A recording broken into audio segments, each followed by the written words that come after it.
ಕಬ್ಬಿನ ಶಿಪ್ ಹೆಚ್ಚು ಚೆನ್ನಾಗಿರ್ಬೇಕು. ಸರಿ ನೀನ್ ಹೇಳ್ದವಳ ಹಾಗಾಗಿ ನೀ ಹೆಣ್ಣು ಮಕ್ಕಳು ನೋಡಿ ಎಷ್ಟು ಖುಷಿ ಮಾತಾಡ್ತಿ. ಯಾಕೆ ಸಣ್ಣ ಕಡೋದತ್ತೇನ? ನಮ್ಮ ಸಣ್ಣ ಕಡಿದಿಲ್ಲ ಮತ್ತೆ ಯಾಕಿಡಿ ಅಲ್ಲೇ ಮಲಗಿಸೈತೆ ಪುತ್ತುಕನ ಏನು ಅದ ಕಲ್ಯಾಣ ಬುದ್ಧಿ. ಯಾಕೆ ಇನ್ನೊತ್ತಕ ನಿಮ್ನ ಹಿಡ್ಕೊಂಡು ಯಾರು ಯಾಕ್ರಿ ಯಾಕ್ರಿ ಅಂತ ಮತ್ತೇನ್ ಕೇಳ್ತು? ನನ್ನ ಮಗಳು ನೋಡಿದ ತಕ್ಷಣ ಕಣ್ಣು ಹೊಡಿತೀಯತ್ತ, ಬನ್ನಿ ಮಾಡ್ತೀಯತ್ತ. ಯಾಕ ನನ್ನ ಮಗಳ ನಿನ್ನ ಕಣ್ಣಾಗ ಹೆಂಗ ಕಂಡಾಳು? ಕೈ ಹತ್ತಿರ ಬಂಗಾರ ಕಣ್ಣ ನೀ ಹಿಡ್ಕೊಂತಿದ್ರೆ ಹಂಗ್ಯಾಕೋ ಮಗನ ಪ್ಯಾಟಿ ನಾಯಿಗೈತಿ. ಒಂದ್ ಸಿರಿಗಿನದ ಗೊಂಬೆ ಕಂಡಂಕ ಅಂತಾಳೆ. ಅಲ್ಲೆಲ್ಲಾರ ಸ್ಟೇಷನರಿ ಅಂಗಡಿಯಾಗ ಪ್ಯಾಚಿ ಗೊಂಬಿನ ಮತ್ತೆ ಬೆಳಗಾದ ದಿವಸ ಕಾಂತಾಳಂದ್ರೆ ಹೆಂಗ ಆಗೊಂಥರ ನನ್ನ ಕಣ್ಣ ಛತ್ರಿ ಕಂಡಂಗ ಕಾಂತಾಳ. ಐತೆ ಮೊನ್ನೆ ತಂದರಿ ಕತರ ಛತ್ರಿಗೆ ನೋಡಿ.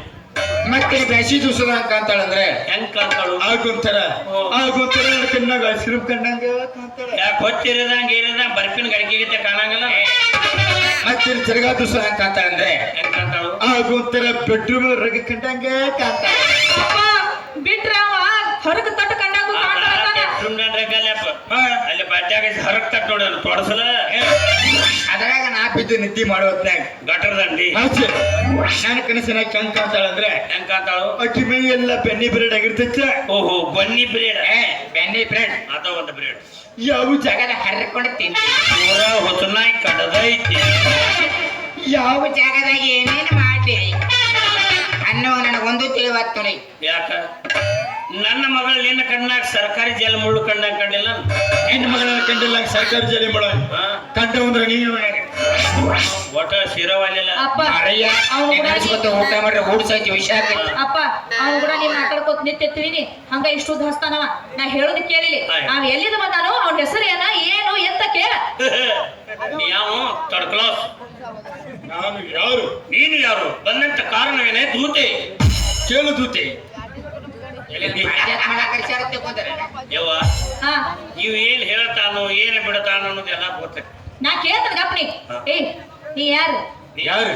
ನೀ ಯಾರು? ಮನುಷ್ಯ ನಿನ್ ಹೆಸರೇನು? ಯವ್ವ ನಾನು ಹಳ್ಳ ಕಡಿಸ್ತೇನೋ ಎಲ್ಲಿದ್ರಿ ಹೇಗೆ ನಾ ಮಾತಾಡಕತ್ತೇನೆ ಹೇಳಿ. ಹೇಳು ಹೇಳು. ಅವ್ರು ಹೇಳಿ ಕಳಿಸ್ತಾರ ಮಗ ಇರ್ತಾರ ಮಾತಾಡ್ತಾರೆ. ಹಾ ನಾನು ಯಾರು? ಹಾ ನನ್ನ ನಾಮಾಂಕಿತವೇನು? ಹಾ ಬಿಚ್ಚಿ ಚಟಿಯಲ್ಲಿ ಹೇಳು. ಒಂದ್ ಜನ ಮಂದಿಗೆ ನೋಡಿದ್ರೆ ಮರ್ಯಾದೆ ಕೂಡ ಬಿಚ್ಚಂದ್ರೆ ಬಿಚ್ಚ ಕೊಡು ಬನ್ನಿ. ಮತ್ತೆ ಹೇಳಿ ಚಡ್ಡಿಲಿ ಹೇಳು ಅಂದ್ರೆ ಹೆಸರು ಹೇಳೋ ಮರ ನಿಂದು. ನನ್ನ ಹೆಸರ ಗೋವಿಂದ ಅಂತ. ಅದೇನೋ ಹೇಳ್ತಿರ್ಲಿಲ್ಲ ವರ್ಣನೆ ಮಾಡ ಹಂಗೆ ಹೇಳೋದು. ಹಂಗೆಲ್ಲ ನಮ್ಮವ್ವ ತಿರುಪತಿ ತಿಮ್ಮಪ್ಪಗ ಹರಕೆ ಬಿಡ್ಕೊಂಡ್ ಹಡದಾಳ.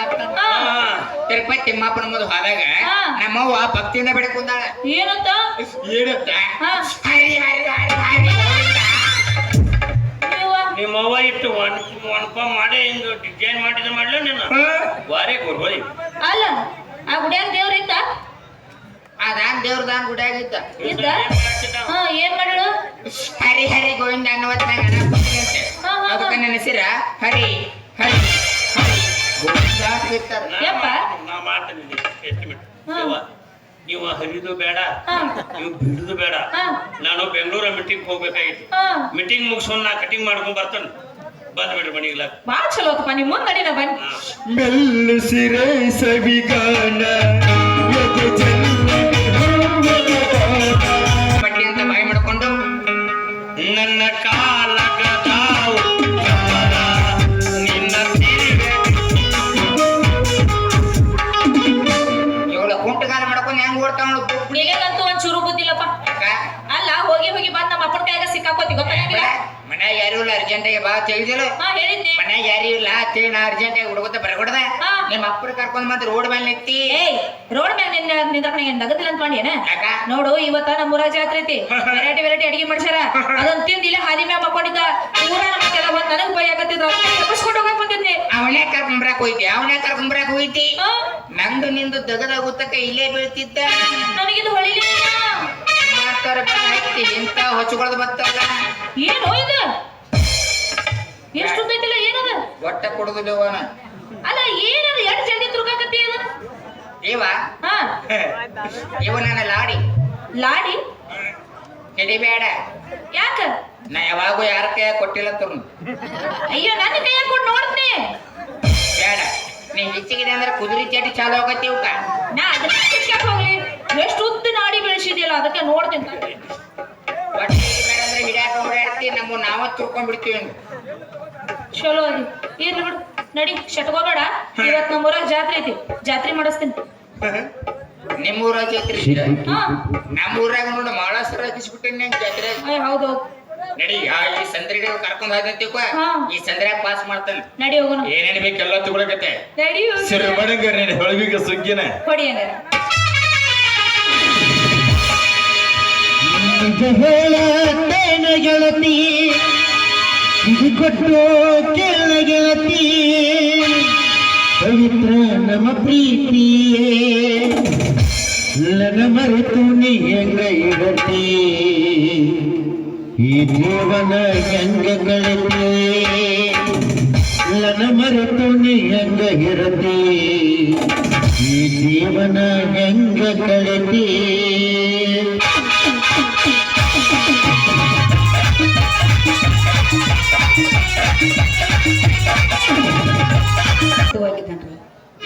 ಹೇಳ್ಬೇಕು ಅಂತಿದ್ದಾನೆ. ನೀವು ಅವನ ಬಾಯಿಂದ ಕೇಳಿಬಿಡಿ. ಏನಪ್ಪ ಅಶೋಕ? ಅಪ್ಪಾಜಿ ಆಗ್ಲೇ ಹೇಳಿದ್ದೀನಲ್ಲ 10,000 ರೂಪೀಸ್ ಬೇಕಂತ, ಅದರ ಸಲುವಾಗಿ ವೇಟ್ ಮಾಡ್ತಾ ಇದ್ದೀನಿ. ನೋಡಪ್ಪ ಅಶೋಕ, ಕಷ್ಟಪಟ್ಟು ನಿಮಗೆ ವಿದ್ಯಾಭ್ಯಾಸ ಮಾಡಿಸಿದ್ದೇವೆ. ಪ್ರಾಮಾಣಿಕತೆಯಿಂದ ಉದ್ಯೋಗ ಪಡೆಯುವುದು ನಿನ್ನ ಆದ್ಯ ಕರ್ತವ್ಯ. ಈಗ ಏಕಕಾಲಕ್ಕೆ 10,000 ರೂಪಾಯಿ ಬೇಕು ಅಂತ ಕೇಳಿದರೆ ನಾವು ಎಲ್ಲಿಂದ ತರಬೇಕು? 10 ಬಿಡಿ ಕಾಸಿಗಾಗಿ 20 ಜನರ ಮುಂದೆ ಕೈ ಒಡ್ಡದವರು ನಾವು. 9 ಉಪವಾಸ ಬಿದ್ದು ನೀವಿರುವ 3 ಜನ ಗಂಡು ಮಕ್ಕಳಿಗೆ ಕಾಲೇಜ್ ಕಲಿಸಿದ್ದೇವೆ. ಇಲ್ಲಿಗೆ ನಮ್ಮ ಕೈಕಾಲಲ್ಲಿ ಶಕ್ತಿ ನಿಂತು ಹೋಗಿದೆ. ಈಗ ನಿಮ್ಮ ಮೇಲೆ ಆಸೆ ಹೊತ್ತು ಹೊಸಿದವರು ನಾವು. ನಿನ್ನ ನೌಕರಿಯ ಸಲುವಾಗಿ ಜನರ ಹತ್ತಿರ ಕೇಳಿ ಸಾಲ ಅಂತ 5,000 ರೂಪಾಯಿ ತಂದಿದ್ದೇನೆ. ಏನು ತಪ್ಪು ತಿಳಿದುಕೊಳ್ಳಲಾರದೆ ಈ ಇದ್ದ ಹಣದಲ್ಲಿ ಇಂಟ್ರ್ಯೂ ಕೊಟ್ಟು ದೊಡ್ಡವನಾಗಿ ಬಾ ಅಂತ ಹೇಳ್ತಾ ಇದ್ದೀನಿ. ಸಾವಿತ್ರಿ, ಅವನಿಗೆ ಹಣ ಕೊಡು. ನೋಡು, ನಿಮ್ಮಪ್ಪ ಹೇಳೋ ಮಾತಿನಲ್ಲಿ ಸತ್ಯವಿದೆ. ಇನ್ನು ನಿನ್ನ ತಮ್ಮೆಂದರು ಈಗ ಬರ್ತಾರೆ. ಅವ್ರ ಬಗ್ಗೆ ನಾವು ಆಲೋಚನೆ ಮಾಡ್ಬೇಕಲ್ಲ. ನೀವಿದ್ದ ಹಣದಲ್ಲಿ ಸರಿಪಡಿಸಿಕೊಂಡು ಮಿಂಟ್ರು ಕೊಟ್ಟು ಬಾರಪ್ಪ. ಆ ದೇವರು ನನಗೆ ಒಳ್ಳೇದು ಮಾಡ್ತಾನೆ ಅನ್ನೋ ನಂಬಿಕೆ ನನಗೆ. ಅಮ್ಮ, ಈ ಹಣ ನನಗೆ ಸಾಲದೆ ಹೋದ್ರಿ ಮತ್ತೆ ನಾನು ಸಾಲ ಮಾಡಬೇಕಾಗುತ್ತದೆ. ಮಗು ಅಶೋಕ, ನಿನಗೆ ಒಳ್ಳೆಯದಾಗೋದಾದ್ರೆ 10,000 ಬೇಕೆ 20,000 ಸಾಲ ಮಾಡು. ಬಾಕಿ ಆ ಸಾಲದ ಹಣವನ್ನು ನಾವು ಇಬ್ಬರು ಗಂಡು ಹೆಂಡತಿ ದುಡಿದು ಮುಗಿಸುತ್ತೇವೆ. ಒಟ್ಟಿನಲ್ಲಿ ನೀನು ದೊಡ್ಡ ಡಾಕ್ಟರ್ ಆಗ್ಬೇಕೆಂದು ಆಸೆ ಇಟ್ಟುಕೊಂಡವರು ನಾವು. ನಿನ್ನ ತಾಯಂತೂ ದೊಡ್ಡ ಆಸೆ ಇಟ್ಟುಕೊಂಡಿದ್ದಾಳೆ. ನಿನಗೆ ಡಾಕ್ಟರ್ ಲೋಕ ಸಿಕ್ಕರೆ 9 ತಿಂಗಳು 9 ಊಟ ಮಾಡ್ತೀನಿ ಅಂತ ದೇವರಿಗೆ ಅದಕ್ಕೆ ಹೊತ್ತಿದ್ದಾಳೆ. ಇಷ್ಟ ಮೇಲೆ ನೀನು ತಿಳಿದುಕೊಳ್ಳಬೇಕು ಹೆತ್ತವರ ಪ್ರೀತಿ ನಿನ್ನ ಮೇಲೆ ಎಷ್ಟು ಇದೆ ಎಂದು. ಅಪ್ಪಾಜಿ, ನೀವೇನು ಅದರ ಬಗ್ಗೆ ಆಲೋಚನೆ ಮಾಡಬೇಡಿ. ನಾಳೆ ನಾನು ಡಾಕ್ಟರ್ ಆದ್ರೆ ಸಾಕಮ್ಮ, ನಿಮ್ಮನ್ನ ದೇವ್ರ ತರ ನೋಡ್ಕೊಂಡಂತೆ ನೋಡ್ಕೊತೀನಿ. ನೀವು ಮಾಡಿದ ಉಪಕಾರದ ಋಣಾನ ನಾನು ತೀರಿಸ್ತೀನಿ ಅಂತ ನಿಮಗೆ ಭರವಸೆ ಕೊಡ್ತೀನಿ. ಹಾ ರೆಡಿ, ನಾನು ಹೋಗಿ ಬರ್ಲಾ ಅಮ್ಮ? ನಾನು ಹೋಗಿ ಬರ್ತೀನಿ.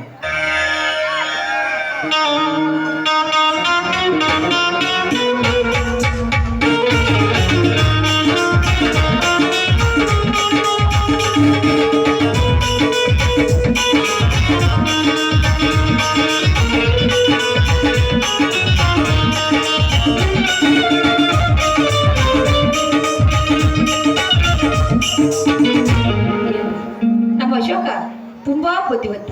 ಅವನ ಹೃದಯ ತುಂಬಾ ವಿಶಾಲವಾಗಿದೆ. ನಾವು 3 ಜನ ಗಂಡು ಮಕ್ಕಳನ್ನು ಹೊಡೆದಿದ್ದೇವೆ. ಯಾರ್ಯಾರು ಏನೇನು ಆಗುತ್ತಾರೆಂಬ ಮುಂದಿನ ಭವಿಷ್ಯ ತಿಳಿದವರು ಯಾರು?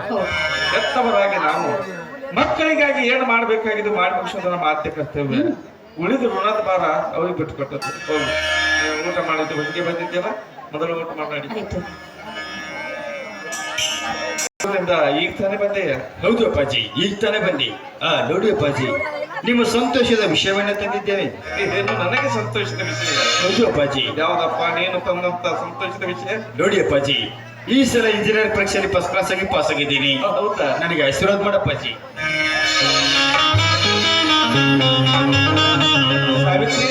ಸಾವಿತ್ರಿ ಯಾರು ಬಂದಿದ್ದಾರೆ ನೋಡ್ಬಾರಿ.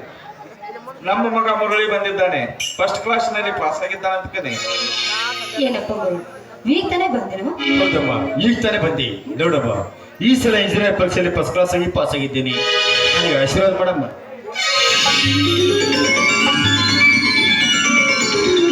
ತುಂಬಾ ಸಂತೋಷವಾದ. ನಿಮ್ಮಪ್ಪ ಮಾತಿಗೆ ನಿನ್ನನ್ನ ನೆನೆಸ್ತಿತ್ತು. ಮನುಷ್ಯರಾದ ಮುರಳಿ ಇನ್ನೂ ಬರಲಿಲ್ಲ ಅಂತ ಕೊನೆಗೆ ಸಂತೋಷವಾದ ಸುದ್ದಿನ ತಂದಿಲ್ಲ. ತುಂಬಾ ಸಂತೋಷವಾಯಿತು. ನೀನೊಬ್ಬ ಇಂಜಿನಿಯರ್ ನೌಕರ ಮೇಲೆ ಹೋಗ್ಬಿಟ್ರು. ನಮ್ಮ ಭಾಗ್ಯಕ್ಕೆ ಮನೆಯಲ್ಲಿಂತ ಆಯ್ತು ನೋಡಪ್ಪ. ನೋಡಮ್ಮ, ನಿನ್ನ ಆಶೀರ್ವಾದದಿದ್ದರೆ ಇನ್ನು ಕೇವಲ 2 ವರ್ಷ ತಡೆದೆ ನೋಡಿ.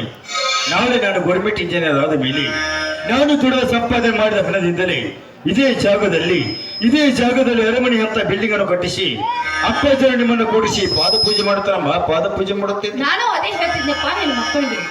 ನನ್ನ ಮಗ ಇಂಜಿನಿಯರ್ ಆಗಿ ದೊಡ್ಡ ಪ್ಲಾನ್ ಹಾಕಿ ನಮಗೆ ಅರಮನೆ ಕಟ್ಟಿಸಿಕೊಡ್ತಾನೆ. ದೊಡ್ಡ ಯೋಜನೆಯಲ್ಲಿ ಪ್ರಾಮಾಣಿಕತೆಯಿಂದ ದುಡಿದು ಪ್ರಶಸ್ತಿ ತರುತ್ತಾನೆ. ನನ್ನ ಮಗ ಈ ಕನ್ನಡ ನಾಡಿನ ಜನತೆ ಮೆಚ್ಚುವಂತೆ ದೊಡ್ಡ ಡ್ಯಾಮ್ ಕಟ್ಟಿಸುತ್ತಾನೆ. ನಿನ್ನ ಮಗ ದೊಡ್ಡ ಡ್ಯಾಮ್ ಕಟ್ಟಿಸುತ್ತಾನೋ ಇಲ್ಲ ಕಟ್ಟಿದ ಡ್ಯಾಮ್ಗಳನ್ನು ಬೆಳೆಸುತ್ತಾನೋ ಯಾರು ನೋಡಿದ್ದಾರೆ? ನೋಡು, ಈಗ ತಾನೇ ಬಂದಿದ್ದಾನೆ. ಅವನು ಹೊಟ್ಟೆ ಹತ್ತಿರಬಹುದು, ಊಟ ಹಾಕೋದು. ಏಕೆ ಅಪ್ಪಾಜಿ, ಅಮ್ಮ ಹೇಳಿದ ಮಾತಿನ ಮೇಲೆ ನನ್ನ ಮೇಲೆ ವಿಶ್ವಾಸವಿಲ್ಲವೇ? ವಿಶ್ವಾಸವಿದೆ ಮುರಳಿ, ತಮಾಷೆಗಾಗಿ ಮಾತನಾಡಿದೆ. ನೋಡಪ್ಪ, ಮಕ್ಕಳ ಮೇಲೆ ವಿಶ್ವಾಸವಿಡದೆ ನಾವು ಇನ್ನು ಯಾರ ಮೇಲೆ ವಿಶ್ವಾಸವಿಡಬೇಕು? ನಿನ್ನ ತಾಯಿಯಂತೂ ದೊಡ್ಡ ಆಶೆಗಳನ್ನು ಇಟ್ಟುಕೊಂಡಿದ್ದಾಳೆ. ಹಿರಿಯ ಮಗನಿಗೆ ಡಾಕ್ಟರ್ ನೌಕರಿ ಸಿಕ್ಕರೆ 9 ತಿಂಗಳು 9 ಊಟ ಮಾಡ್ತೀನಂತ ದೇವರಿಗೆ ಅದಕ್ಕೆ ಹೋಗ್ತಿದ್ದಾಳೆ.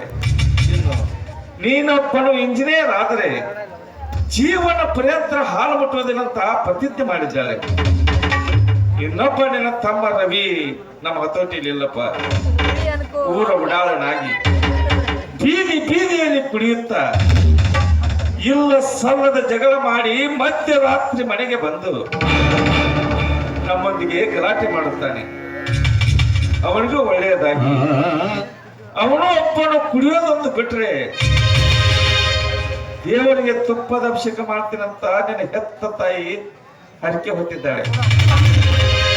ಇಷ್ಟ ಮೇಲೆ ನೀವು ತಿಳಿದುಕೊಳ್ಳಬೇಕು ಹೆತ್ತವರ ಪ್ರೀತಿ ನಿಮ್ಮ ಮೇಲೆ ಎಷ್ಟು ಇದೆ ಎಂದು. ನೋಡಿ ಅಪ್ಪಾಜಿ, ರವಿ ಬಗ್ಗೆ ನೀವೇನು ಚಿಂತೆ ಮಾಡಕ್ ಹೋಗ್ಬೇಡಿ. ಅಣ್ಣ ಅಶೋಕ್ ಇದ್ದಾನೆ, ನಾನು ಇದ್ದೇನೆ. ಹೇಗಾದ್ರೂ ಮಾಡಿ ರವಿ ಕುಡಿದು ಕಟ್ಟಣಗೆ ಹೋಗೋದಕ್ಕೆ ನಾವು ಬಿಡೋದಲ್ಲಪ್ಪಾಜಿ. ಅವನಿಗೆ 1000 ಸಲ ಹೇಳಿ ನಮ್ಮ ಬಾಯಿ ಬತ್ತಿ ಹೋಗಿದ್ದೆವು. ನಮ್ಮ ಮಾತುಗಳು ಕುಡಿದು ಬೀದಿಯಲ್ಲಿ ತಿರುಗುವುದೇನು, ಹಾದಿಯಿಂದ ಹೋಗುವ ಹೆಣ್ಣು ಮಕ್ಕಳನ್ನ ಕೆಣಕುವುದೇನು, ಮಿಲ್ಲ ಬಸಲ್ಲದ ಜಗಳ ತರುವುದೇನು. ಒಂದಲ್ಲ ಎರಡಲ್ಲ, ಅವನ ಬಗ್ಗೆ ನಮಗೆ ಕೇಳಿ ಕೇಳಿ ತುಂಬಾ ಬೇಸರವಾಗಿದೆ. ಅವನಿಗೆ ಆ ದೇವರು ಎಂದು ಒಳ್ಳೆ ಬುದ್ಧಿ ಕೊಡ್ತಾನೆ, ಅವನಿಗೆ ಗೊತ್ತು. ಸಾರಾಯಿಸೆ ಸಯಲೆ ನನ್ನ ದೇವಿ ಕಾಣುವಳು, ಸುಮಪಾನವೇ ಅವಳಾಗುತ್ತ ನನ್ನ ದೇಹ ಏರಿದಳು, ಉಸಿರಾಟಕ್ಕೆ ವಿಷವಾಗುತ್ತ ನನ್ನ ದೇವ ಹೀರಿದಳು.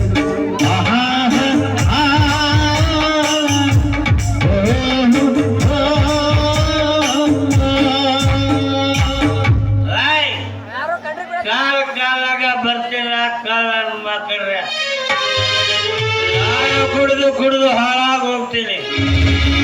ಅದನ್ನ ಕೇಳಕ್ ನೀವೇ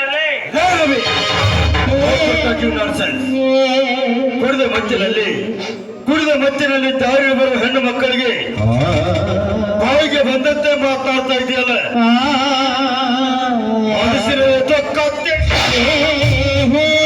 ಮೈ ಡಿಯರ್ ಬ್ರದರ್ ಮುರಳಿ, ಈ ಕಲಿಯುಗದಲ್ಲಿ ಕುಡಿಯಲಾರದವರೇ ಕತ್ತಿಗಳು, ಕುಡಿದವರು ಕುಬೇರನ ಮಕ್ಕಳು.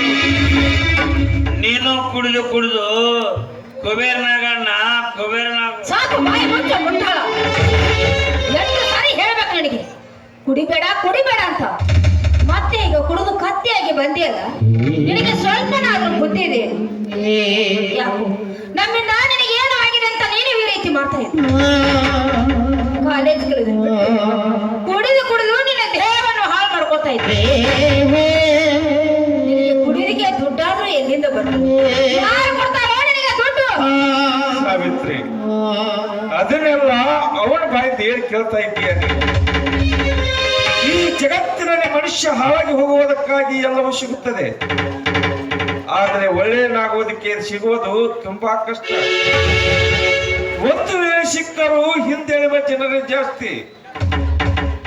ಕುಡಿಯುವುದಕ್ಕಾಗಿ, ಹಾಳಾಗಿ ಹೋಗುವುದಕ್ಕಾಗಿ ಹಣ ತಾನಾಗಿ ಬರ್ತದೆ. ಇವನ ಹಣೆ ಬರದಲ್ಲಿ ಹಾಳಾಗಿ ಹೋಗುವುದಿದೆ, ಹಾಳಾಗಿ ಹೋಗಲಿ. ಏನ್ ಮಾಡುವುದಿದೆ? ನೀವೇನು ಮಾಡೋದು? ನಾನು ಈ ಮನೆಯ ಮಗನಲ್ಲ. ನೋಡು, ಅಶೋಕ, ಮುರಳಿ ಇವರೇ ನಿನ್ನ ಮಕ್ಕಳು. ಒಬ್ಬನನ್ನು ಡಾಕ್ಟರ್ ಮಾಡು, ಇವನೊಬ್ಬನನ್ನು ಇಂಜಿನಿಯರಿಂಗ್ ಮಾಡು. ನೀವಿಬ್ಬರು ಗಂಡ ಹೆಂಡರು ಕಾರಿನಲ್ಲಿ ಕುಳಿತು ತಿರುಗಾಡಬಹುದು. ಅದನ್ನ ಕೇಳಕ್ ನೀವೇ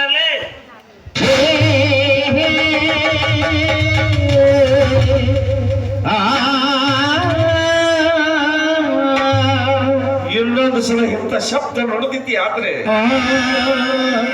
ನಿನ್ನ ನಾಲಿಗೆ ಕತ್ತರಿಸಿ ಬಿಡುತ್ತೇನೆ. ಇನ್ನೊಂದು ಸಲ ಕುಡಿದು ಮನೆಗೆ ಬರುವುದಾಗಲಿ, ಅದೇ ಮೇಲೆ ಗಲಾಟೆ ಮಾಡುವುದಾಗಲಿ, ಪರ ಸ್ತ್ರೀಯರನ್ನು ಕೆಣಕುವುದಾಗಲಿ ನನ್ನ ಕಣ್ಣಿಗೆ ಏನಾದರೂ ಬಿದ್ದರೆ ನಿನ್ನ ಜೀವ ತೆಗೆದು 10 ಕಾಕಿಗಳಿಗೆ ಹೆಚ್ಚಿಬಿಡುತ್ತೇನೆ.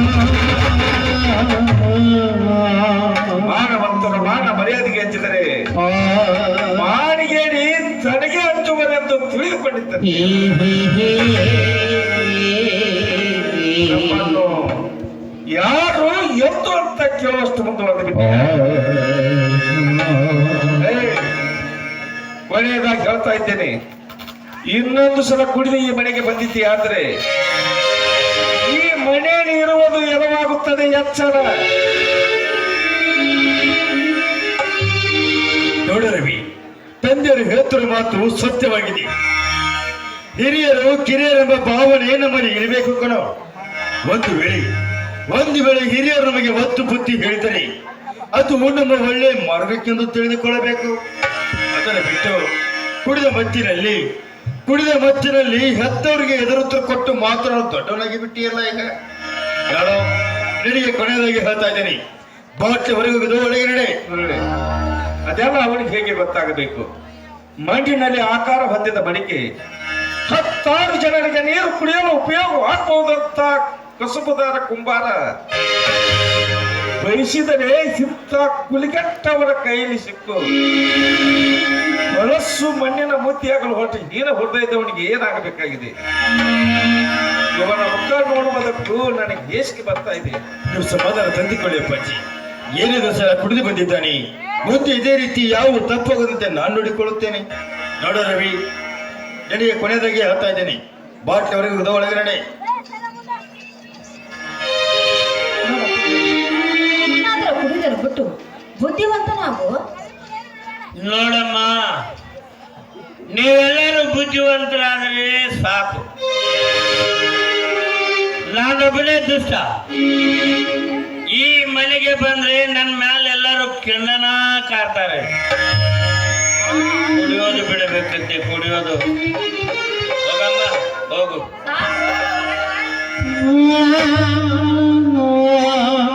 ಸಾವಿತ್ರಿ, ಯಾವಾಗ ಸ್ನಾನ ಮಾಡಿದ್ದಾನೋ, ಯಾವಾಗ ಊಟ ಮಾಡಿದ್ದಾನೋ ಏನೋ, ಕುಡಿದು ಕುಡಿದು ಅವನ ದೇಹ ಕೆಟ್ಟು ಹೋಗ್ತಾ ಇದೆ. ನೋಡು ಸಾವಿತ್ರಿ, ಅವನನ್ನು ಹೆತ್ತವರು ನಾವು. ಆ ಹೆತ್ತ ಕರುಳಿಗಾದರೂ ನಾವು ಸಹಿಸಿಕೊಳ್ಬೇಕಲ್ಲ, ನಾವೇ ಸಹಿಸಿಕೊಳ್ಬೇಕು. ಹೋಗು, ಅವನಿಗೆ ನೀರು ಕಾಯಿಸಿ ಸ್ನಾನ ಮಾಡಿಸಿ ಊಟ ಮಾಡಿಸಿ ಮಲಗಿಸು. ನಾನು ಸ್ವಲ್ಪ ತೋಟಕ್ಕೆ ಹೋಗಿ ಬಾ.